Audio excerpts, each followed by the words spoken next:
wabarakatuh. Waalaikumsalam warahmatullahi wabarakatuh. Selamat pagi anak-anak. Pagi, Bu.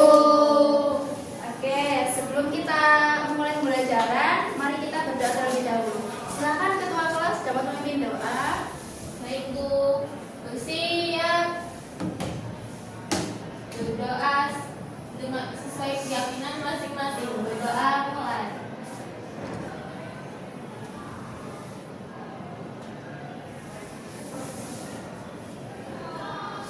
Selesai.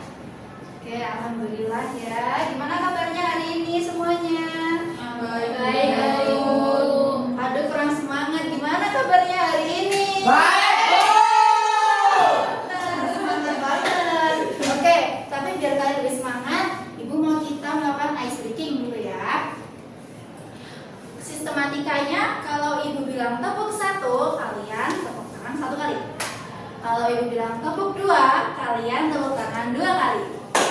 Kalau Ibu bilang tepuk, hanya tepuk ya, kalian tepuk setengah aja. Oke? Nanti kalau ada yang salah akan Ibu kasih hukuman. Bisa dimulai? Bisa. Bisa dimulai? Bisa. Oke, tepuk satu, tepuk dua, tepuk satu, tepuk satu, tepuk dua, tepuk, tepuk satu, tepuk dua, satu, tepuk satu, tepuk. Linda, oke. Linda bisa berdiri ya. Baik, Bu. Oke, Ibu mau kasih hukuman Linda untuk menyebutkan nama-nama akun dalam laporan akuntansi. Disebutkannya berapa nih, Bu? Bisa 3 sampai 5. Ada akun kas, terus piutang, terus ada perlengkapan, ada persediaan, terus ada modal. Udah, Bu. Udah, oke, beri tepuk tangan untuk Linda. Oke anak-anak, hari ini kita akan belajar mengenai jurnal penyesuaian. Sebelumnya, apakah kelas ini sudah lengkap? Sudah, Bu. Oke, saya absen dulu ya. Ada Akila, Hadir, Bu. ada Azahra, Hadir, Bu. Citra, Hadir. Franciscus, Hadir, Bu. Linda, Hadir, Bu. Mufida. Hadir, Bu. Oke, alhamdulillah ternyata ada semua ya. Oke semuanya, kira-kira kalian masih ingat gak di pertemuan kemarin kita sudah mempelajari buku besar serta neraca saldo sebelum disesuaikan. Nah, masih ingat gak kalian gimana proses untuk menyusun buku besar dan juga membuat neraca saldo sebelum disesuaikan? Saya, Bu.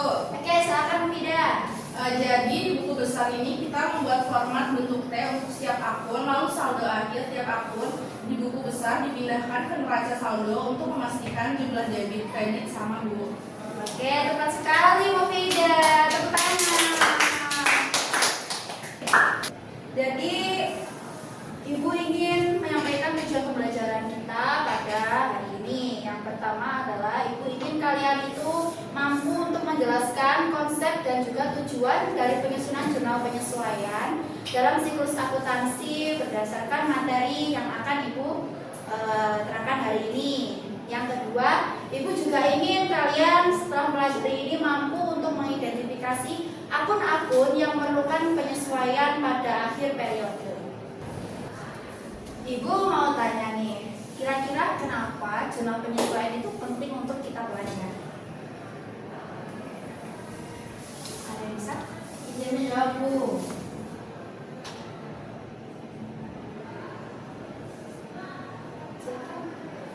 Jurnal penyesuaian penting untuk memastikan laporan keuangan mencerminkan kondisi real perusahaan pada akhir periode.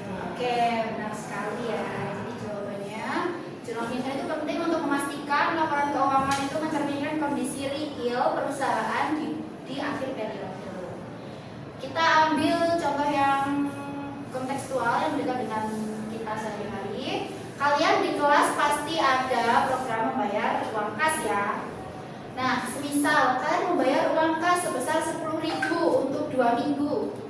Jadi minggu ini kalian membayar uang sebesar 10.000 untuk minggu ini dan minggu depan. Pertanyaannya, jika baru berjalan selama 1 minggu, apakah uang 10.000 yang kalian bayar itu sudah menjadi beban? Jadi kita analisis ya, total waktu yang telah yang akan 10.000 ini untuk waktu 2 minggu. Nah, tapi baru berjalan 1 minggu. Jadi yang diakui itu hanya 1 minggu itu saja, yaitu sebesar 55.000. Sisanya itu belum menjadi beban, oke? Kecuali kalau minggu depannya sudah berlalu, itu akan kita akui juga sebagai beban. Jadi kesimpulannya itu tidak semua langsung menjadi beban, sehingga perlu dibuat jurnal penyesuaian agar sesuai dengan kondisi yang sebenarnya. Oke, baik teman-teman semua, kita mulai belajar mengenai jurnal penyesuaian mulai dari pengertiannya terlebih dahulu ya. Jadi definisi dari jurnal penyesuaian itu merupakan jurnal yang dibuat untuk menyesuaikan saldo rekening ke saldo sebenarnya pada akhir periode. Nah, tujuannya untuk apa? Untuk memisahkan pendapatan dan juga beban dari satu periode dengan periode lainnya. Misal tahun 2020 dan 2021 itu diperlukan jurnal penyesuaian di akhir periode supaya nanti laporan keuangannya tidak obrak-abrik atau tidak tercampur aduk dari beberapa periode. Gitu. Nah, dalam istilah internasional itu jurnal penyesuaian disebut sebagai adjusting journal entries, yaitu entry dalam buku besar yang dilakukan pada akhir periode akuntansi untuk mencatat pendapatan atau beban yang belum diatur pada periode berjalan. Sebenarnya sama aja ya pengertian bawah dengan atas. Saya cuma mau menekankan istilahnya dalam bahasa Inggris saja. Selanjutnya adalah karakteristik dari jurnal penyesuaian. Jadi jurnal penyesuaian itu dibuat pada akhir periode. Bisa dibacakan dong, Linda? Baik, Bu. Tujuannya adalah laporan keuangan itu menunjukkan kondisi yang sebenarnya pada periode tersebut sehingga informasi yang dihasilkan menjadi lebih akurat dan relevan. Oke, baik. Misalnya nih ya, kalian membuat laporan keuangan untuk 3 bulan, 3 bulan. Jadi akhir periodenya itu tidak 1 tahun, tapi juga 3 bulan. Misal Januari sampai Maret aja, tidak Januari sampai Desember, seperti itu ya. Lalu yang kedua itu berbasis akrual. Silakan Citra bisa dibaca. Jurnal penyesuaian menggunakan dasar akrual, yaitu mencatat pendapatan dan beban pada saat terjadinya, bukan saat kas diterima atau dibayarkan. Hal ini bertujuan agar pengakuan transaksi sesuai dengan periode yang sebenarnya. Oke, jadi jurnal penyesuaian itu berbasis akrual, bukan berbasis kas. Jadi misalnya nih utang, misal beban gaji karyawan dengan utang gaji karyawan itu kan tidak ada sama sekali campur aduk dari kas ya. Jadi makanya disebut berbasis akrual, yaitu saat terjadi pada saat itu dan tidak harus melibatkan kas. Yang selanjutnya ada karakteristik memutakhirkan saldo akun. Silakan Azahra bisa dibacakan. Jurnal penyesuaian itu berfungsi untuk memperbarui saldo akun agar sesuai dengan kondisi real. Penyesuaian dilakukan terhadap akun yang mengalami perubahan, seperti perlengkapan yang telah dipakai atau beban yang masih ada di bayar. Oke, benar sekali. Jadi misalnya perlengkapan waktu awal Januari itu kita nilai ke nominal 1 juta. Ternyata sampai 31 Januari itu perlengkapannya sisa 300.000. Jadi kita perlu untuk memutakhirkan saldo perlengkapan. Kita harus menyesuaikan perlengkapan sudah terpakai itu 700.000 ya kan, sudah dibayar 300, dan juga perlengkapan sisanya itu 300.000. Nah, nanti di sini akan kita buat namanya jurnal penyesuaian. Karakteristik yang berikutnya adalah melibatkan akun real dan akun nominal. Jadi dalam jurnal penyesuaian itu akun yang terlibat ada akun real yang berupa aset, lalu dan juga kewajiban, dan juga melibatkan akun nominal. Akun nominal itu seperti yang terdapat dalam laporan laba rugi yaitu pendapatan dan juga beban. Oke, jadi hari ini jurnal-jurnal yang kita pelajari itu hanya beban dibayar di muka dan juga pendapatan diterima di muka. Bisa dibaca dulu ya, beban dibayar di muka itu seperti apa. Silahkan dibaca dulu. Oke, jadi sederhananya itu beban dibayar di muka itu kondisi ketika perusahaan sudah membayar sesuatu namun manfaatnya itu belum digunakan sepenuhnya. Contohnya itu seperti asuransi dan juga sewa. Asuransi itu kita kan biasanya sekali bayar untuk 1 tahun. Sewa pun juga biasanya, atau kalau nggak sewa, kalau mahasiswa itu biasanya kan ngekos itu juga ada yang dibayar per semester, per tahun, per 5 tahun. Bulan. Oh ya, per bulan juga bisa. Nah, jadi nanti pada saat dibayar itu sebenarnya belum dapat diakui sepenuhnya sebagai beban. Nah, nanti di awal itu masih, ketika awal membayar itu nanti masih dianggap sebagai aset, tapi dengan seiring berjalannya waktu nanti sebagian manfaatnya kan juga akan mulai digunakan ya.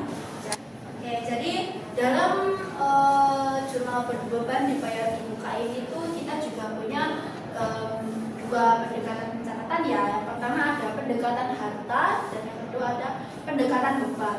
Sebenarnya ini tuh sangat mudah teman-teman. Jadi kalau pendekatan harta itu pada saat pembayaran itu dicatat sebagai aset sehingga nanti jurnalnya beban asuransi kepada asuransi bayar di muka. Nah, kalau pendekatan beban itu nanti cuma ayat jurnalnya kita balik aja karena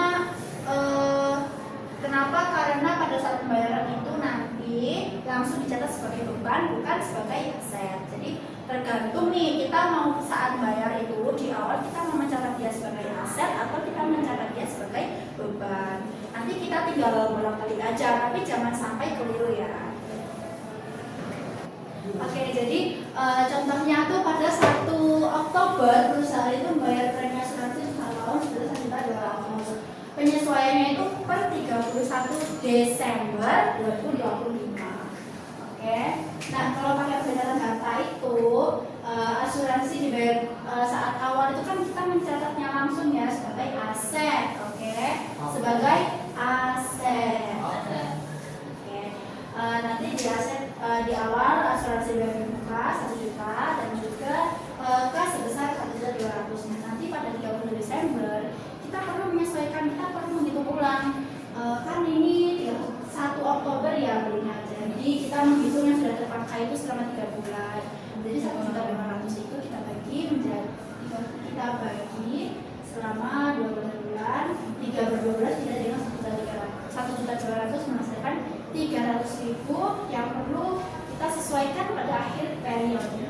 Jadi nanti jurnalnya sesuai dengan pendekatan harta itu adalah beban asuransi sebesar 300.000 terhadap asuransi bayar di muka sebesar 300.000. Semuanya paham?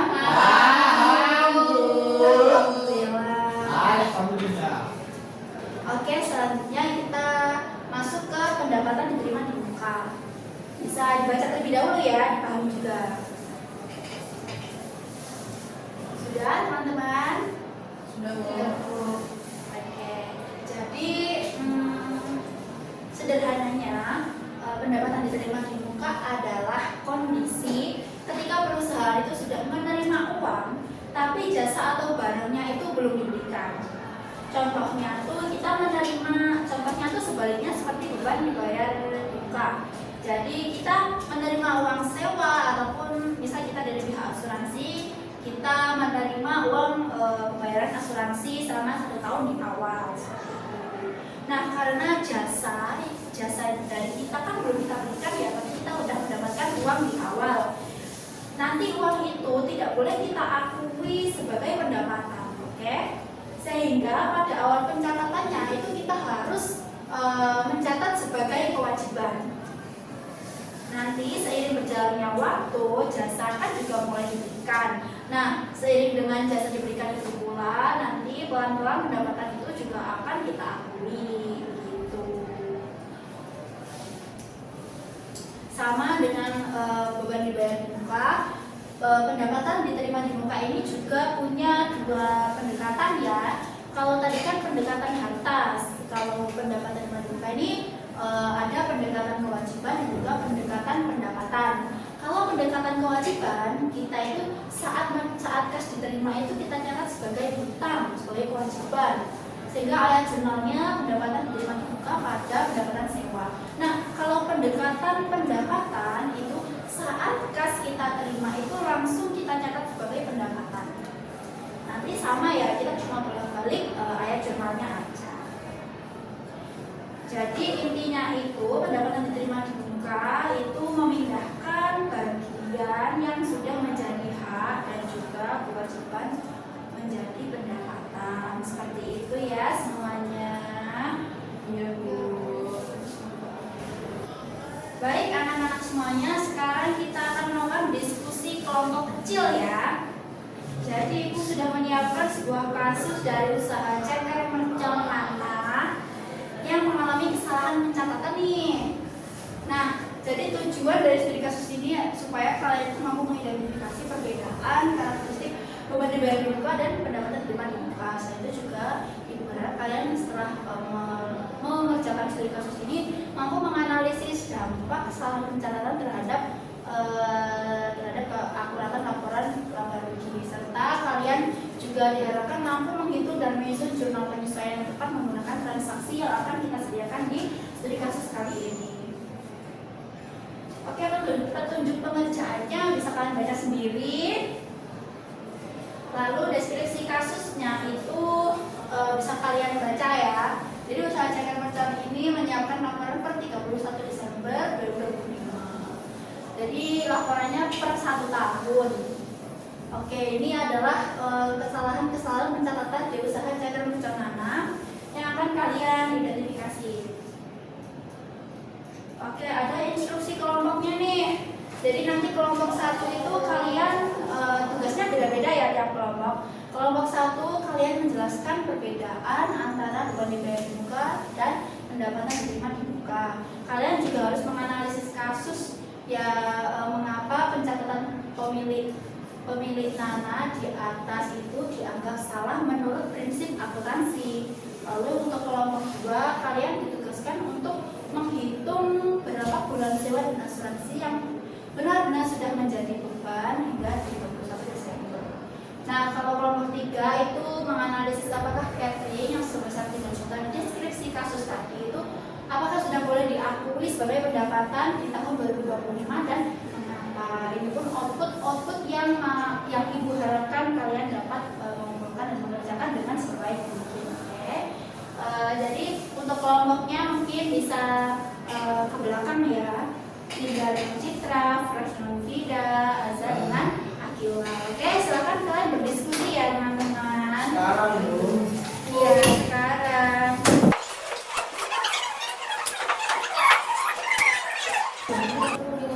Pegang-pegangan Bu, tolong Bu. Nggak boleh. Ayo fokus. Teman-teman, Gimana nih? Amankah semuanya? Iya Bu. Iya Bu, oh aman Bu ya. Bentar. Ya. Saya masih bingung Bu. Oke, silakan tidak. Mana? Oke, kamu masih bingung ya? Iya Bu. Bisa dibaca dulu. Sewa tempat itu kan dibayar 6 juta pada 1 Oktober untuk 6 bulan. Tapi seluruhnya itu langsung dicatat sebagai bulan sewa. Itu berarti benar apa salah? Salah Bu. Lihat dulu sewanya kan untuk 6 bulan, benar? Betul. Nah, kalau sampai Desember itu berapa bulan ya? 3 bulan. Lain diam ya. 3 bulan udah Oh, iya. kan mulai Oktober. Oh, iya. Gitu.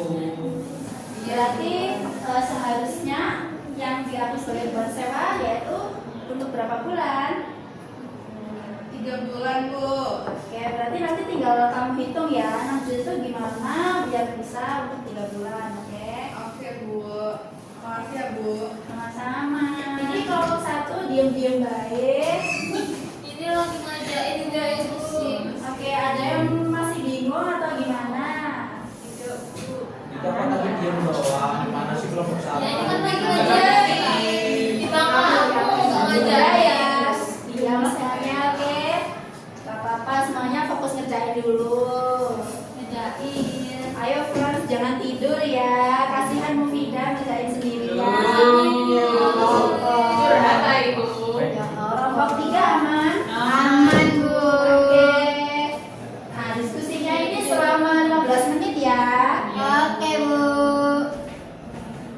Kita ini loh gini nih. Udah. Jadi, Betul, jadi karakteristik dari akhir periode, karakteristik jurnal tulisan itu di akhir periode ya.